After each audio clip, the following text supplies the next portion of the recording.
Salam alaikum. Alors dans cette vidéo on va traiter l'exercice 3. Alors l'exercice 3, qu'est-ce qu'il vous dit? Alors pour les vecteurs V1 égale à 1i plus 2j plus 3k, V2 égale à 4i plus 5j plus 6k et V3 égale à 7i plus 8j plus 9k. Alors les trois vecteurs sont représentés dans un système de coordonnées cartésiennes. Alors on vous demande de calculer le produit scalaire V1 entre V1 et V2. Voilà. Alors le produit scalaire entre V1 et V2, voilà. Vous avez V1 égale à I plus 3J plus 4K. Plutôt 1, 2, 3, 4. Alors j'ai pris ici un vecteur qui n'est pas donné dans le... Alors vous avez I plus 2 plus 4 plus 3 fois, c'est-à-dire le produit scalaire, 4i plus 5j plus 6k. Alors selon mes calculs, puisque j'ai pris 1 fois 4, voilà, 1 fois 4, plus 2 fois 5, voilà, j'ai fait les choses correctes ici, plus 4 fois 6. Alors que ici, normalement, ça doit être 3. 3 fois 6. Pourquoi? Parce que on a I fois I égale à 1. Rappelez-vous, dans l'exercice 2, I, c'est le produit scalaire entre le vecteur et lui-même égale à 1, puisque I est un vecteur unité, alors que le produit scalaire entre IJ avec IJ sont perpendiculaires l'un par rapport à l'autre, égale à 0. C'est pour ça le 1 I fois I, ça vous donne 4, alors que I fois J, ça donne 0. I fois K, ça donne 0. Maintenant, J fois I, c'est 0. J fois J, c'est 1. C'est pour ça qu'on aura 2 fois 5. Voilà. C'est ça le produit scalaire entre deux vecteurs. Alors, d'un point de vue géométrique, on peut comprendre le produit scalaire comme la projection de V1 sur V2, ou encore la projection de V2 sur V1, c'est-à-dire quelle est la partie qui contribue de V1 suivant V2, voilà, et vice versa. Pardon. Maintenant, on vous demande de calculer le produit vectoriel. Le produit vectoriel, alors ici le produit scalaire, ça donne un scalaire. Voilà, 32. Maintenant, le produit vectoriel V1 vectoriel V2, eh bien, il y a une technique que vous devez connaître et suivre. Alors, vous prenez le vecteur V1 ici, en premier lieu, 1, 2, 3, avec les coordonnées 1, 2, 3. Le vecteur V2 en seconde position, 4, 5, 6. Il ne faut pas interchanger. Et les composantes du vecteur résultant se calculent de la manière suivante. Alors, on élimine les deux valeurs de la première ligne et on croise les produits. C'est-à-dire, en éliminant cette ligne, on a affaire à deux lignes, 2, 5 et 3, 6. Et bien la composante suivant x, c'est 2 fois 6 moins 3 fois 5. Voilà, 2 fois 6 moins 3 fois 5. Maintenant, pour la deuxième composante du vecteur produit vectoriel, et bien on élimine la deuxième ligne, 2 et 5. On a deux lignes, 1 et 4, 3 et 6, et on croise les produits en commençant par 1 fois 6, moins 3 fois 4, mais cette fois-ci avec un signe moins. On alterne les signes. Plus, moins, plus. Alors pour la troisième coordonnée, ou bien la composante, on élimine la troisième ligne, c'est-à-dire celle qui contient 3 et 6. Il nous reste la première ligne 1, 4 et la deuxième ligne 2, 5. on croise les produits, on aura 1 fois 5 moins 2 fois 4, mais cette fois-ci avec un signe plus. Alors on aura 1 fois 5 moins 2 fois 4, et on aura le produit vectoriel V1 vectoriel V2 égale à moins 3, 6, moins 3. Alors, une propriété du vecteur résultant d'un produit vectoriel entre deux vecteurs, c'est que le vecteur résultant est perpendiculaire à la fois à V1 et V2. Rappelez-vous que V1 et V2 ne sont pas forcément perpendiculaires les uns aux autres, l'un à l'autre. Mais tout vecteur V1 et tout vecteur V2, on peut calculer le produit vectoriel de ces deux vecteurs. Alors, géométriquement, qu'est-ce que cela peut nous servir? Alors, le module du vecteur V1 vectoriel V2 représente la surface du parallélogramme basé sur les deux vecteurs V1 et V2. C'est ce que je représente ici. Vous avez le V1 ici, voilà, et le V2, et on aura le V1 vectoriel V2. Alors, vous pouvez se rappeler de la direction de V1 vectoriel V2 avec la règle du tire-bouchon. Voilà, c'est-à-dire vous devez aller de V1 vers V2, et bien ça monte, et la direction V1 vectoriel V2. Alors généralement on dit que le V1 vectoriel V2 c'est pas un vecteur mais c'est un pseudo-vecteur. Parce que bien sûr ici V1 a une direction bien définie, V2 a une direction bien définie, mais la direction de V1 vectoriel V2 aurait pu être vers le bas. Alors c'est une convention. C'est pour ça qu'on dit que le produit vectoriel de deux vecteurs est un pseudo-vecteur. C'est-à-dire qu'il ne représente pas une réalité physique, c'est juste la convention qui a fait que ce vecteur pointe vers le haut. Voilà. Alors, le module de V1 vectoriel V2, eh ben, ça donne la surface basée sur ces deux vecteurs. Voilà.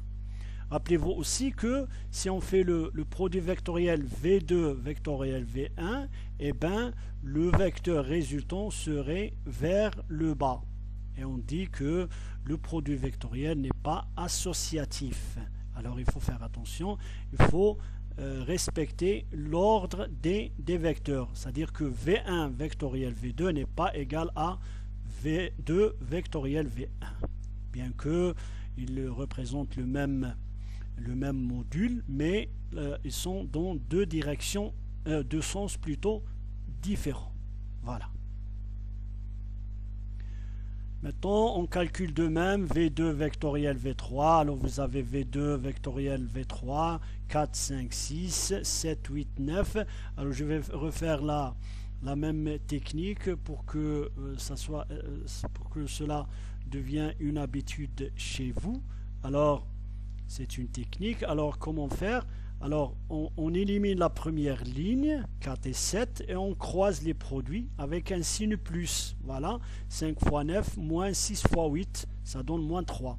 Maintenant, pour la deuxième, on élimine la deuxième, pour la coordonnée, la deuxième suivant Y, on élimine la ligne 2, 5 et 8. On aura 4 et 9, 7 et 8. Voilà, 4 fois 9, moins 6 fois 7, mais cette fois-ci avec un signe moins. Voilà.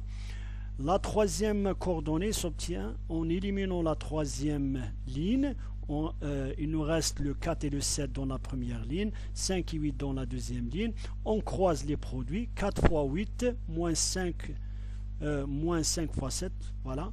Et on aura le vecteur, moins 3, 6, moins 3. Alors apparemment, ils sont on a le même vecteur, V1 vectoriel V2 et V2 vectoriel V3. On a le même vecteur.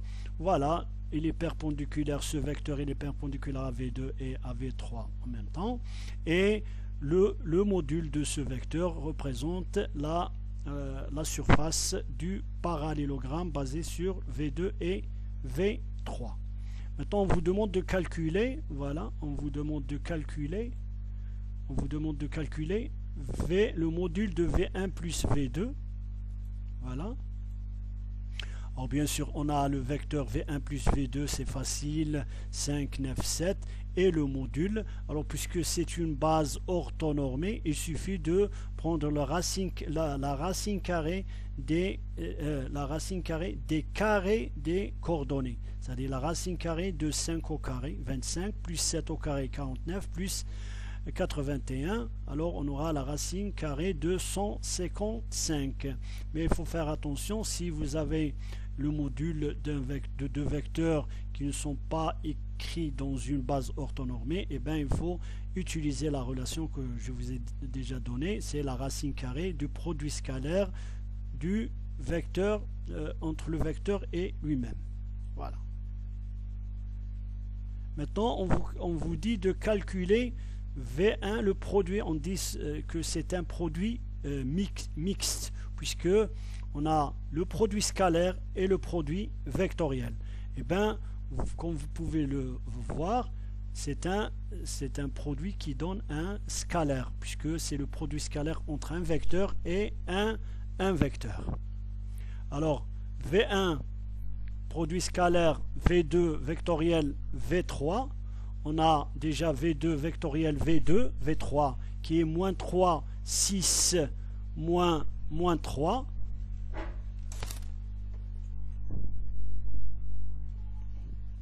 Pardon. Et on a le vecteur V1 égale à 1, 2, 3.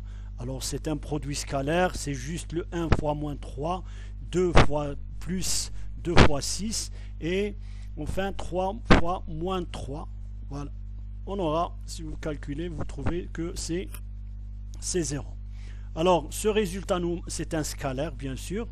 Alors ce résultat nous dit que les vecteurs V1, V2 et V3 sont coplanaires, c'est-à-dire ils appartiennent au même plan. Voilà, V1 puisque le produit scalaire est nul.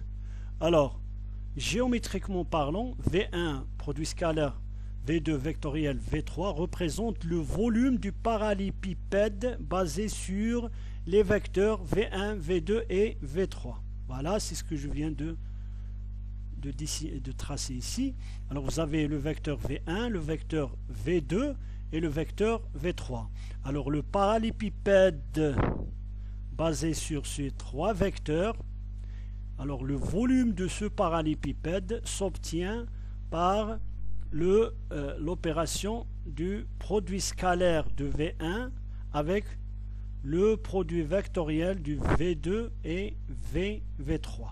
Alors, si vous avez par exemple V3 qui appartient au même plan que V1 et V2, et bien le volume de ce parallélépipède est bien évidemment nul. Voilà.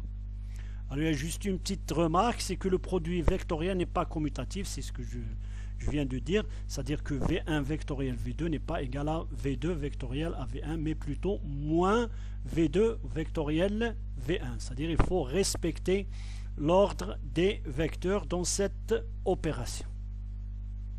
Voilà.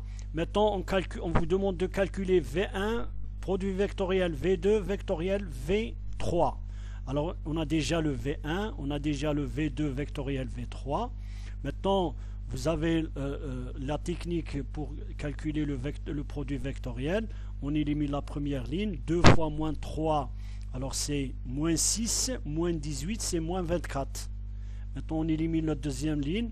Alors 1 moins 3, c'est moins 3. Plus 9, c'est... alors, moins 3, moins 9, c'est moins 12. Mais on a un signe moins. Alors, c'est pour ça, on a la deuxième ligne. C'est moins 3, voilà, moins 3 plus 9. Alors, moins 3 plus 9, c'est 6, mais avec un signe moins, c'est moins 6. Voilà. Pour la troisième coordonnée, on a 1 fois 6, alors c'est 6, moins 6, c'est 12. Alors, vous avez V1 vectoriel, V2 vectoriel, V3 qui est égal à ce vecteur-là. Maintenant, on calcule V1 vectoriel, V2 vectoriel, V3. Alors on a juste changé l'emplacement